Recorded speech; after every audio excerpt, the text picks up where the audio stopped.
Hi guys! As you know, I love various DIY projects, and the tube equalizer Pultec EQP-1a has always attracted my attention. Of course, I made a clone many times, according to the Gyraf schematic, but I was always tormented by the question, why the equalizer curves don't coincide with the curves, for example, the waves plugin. I decided that I need to understand this issue. The right EQ curves and 18 dB high-frequency boost didn't give me rest. Certainly, the whole thing lies in the passive filter, in which the inductance coil plays the main role. This, at first glance, the magical element always seemed to me not achieved, and on the internet there are a lot of different and conflicting information on this subject. But is it really that complicated, I thought? And when I had free time, I took my Gyraf clone and began to experiment. Since I do not have a vintage original at hand for a reference, I took EQ curves from waves. In the manual for this plugin, I read that to create it, waves were based on the original vintage gear.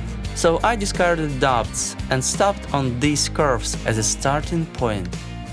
By trial and errors, after long time experiments, I managed to understand the dependence on the value of the capacitor and inductance, as well as DC resistance of the inductor. For each band of high frequencies, I calculated the required number of turns for inductor and values of capacitors. And who could believe? This is incredible, and there is no magic. I managed to approach 99% to the wave's EQ curves, 20 dB of high-frequency boost and accurate correspondence in the shape of waveform. I was in the seventh heaven.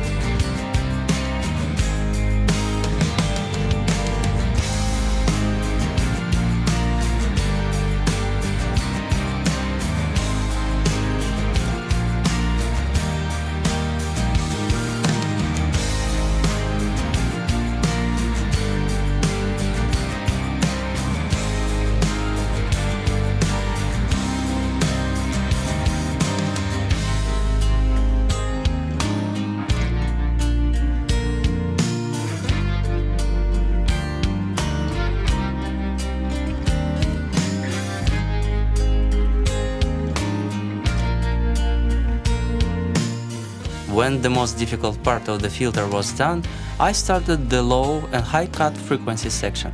I gradually followed the reference from waves. The filter was ready, but I couldn't stop halfway. There was an amplifier ahead. The amplifier circuit for the original Pultec easily Google on the internet. The schematic is not too complicated, with the exception of audio transformers. I found all documentation on the input, interstage and output transformers on the internet forum. Then bought iron, wire and bobbins and began to wind it. The experience and knowledge that I gained during winding the inductance coil gave me opportunity to make the rest of transformers. Input and interstage transformers was wound on 85% nickel plates. The main complexity is only the output linear transformer, in which there is a tertiary winding. After winding, I made the necessary measurements to make sure that the linearity and distortion is normal.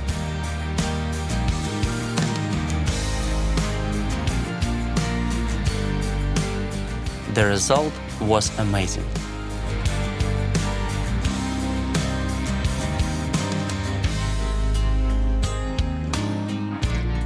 Next step was design PCBs and making sure that the prototype working well. It was necessary to take up the manufacture of the enclosure. Given the size of all parts and board, I decided to make the most ergonomic case. This took some time, as I had to remember how to use the AutoCAD software. Then I had to spend few days in Photoshop to design the front panel.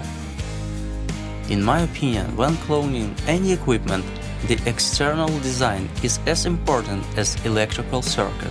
It is always nice to see a beautiful product and get aesthetic pleasure in the process of use.